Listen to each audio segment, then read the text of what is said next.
Naging interesado ang ilang South American sa Pilipinas nang makilala ang international televangelist na si Brother Eli Soriano. Narito ang report ni Ross Salicos. Dating walang kaalam-alamang Brazilian na si Magna Leite, gayon din ang Colombianang si Diana Osorio, hinggil sa Pilipinas o sa mga Pilipino.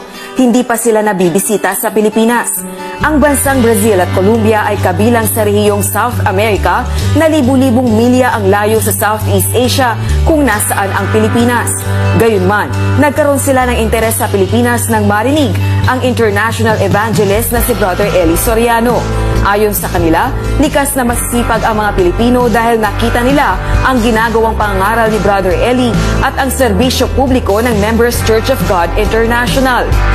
Eu achei os filipinos um povo bem reservado e a gente vê que são pessoas tementes a Deus e eu acho muito bonito a obra dos irmãos filipinos. A diferença entre o irmão Eli e os pregadores brasileiros é que o irmão Eli é um pregador verdadeiro, um pregador temente a Deus e ele é a verdade. Ele fala a verdade e ele vai nas escrituras. Porque os pregadores brasileiros, eles estão interessados em si mesmo. No conocía nada,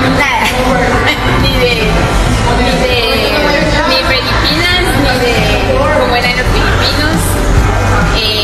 Conocí al hermano Eli por el programa, El Camino Antiguo.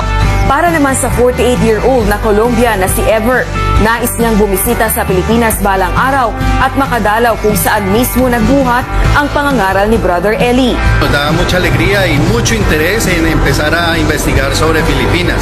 De hecho, es mi propósito, con la ayuda y la misericordia de Dios, visitar Filipinas. Estoy haciendo las averiguaciones y algunos contactos para, si Dios quiere, este próximo noviembre visitar a Pali.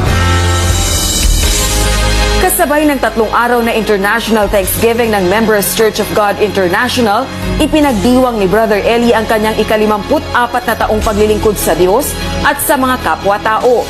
Bilang mga Pilipino ang bumiyahe patungong Brazil upang magpasalamat sa Diyos at makipagdiwang kundi maging ang iba pang banyaga sa mga bahagi ng South America. Rosa Salicos, UNTV News and Rescue, Florianopolis, Brazil.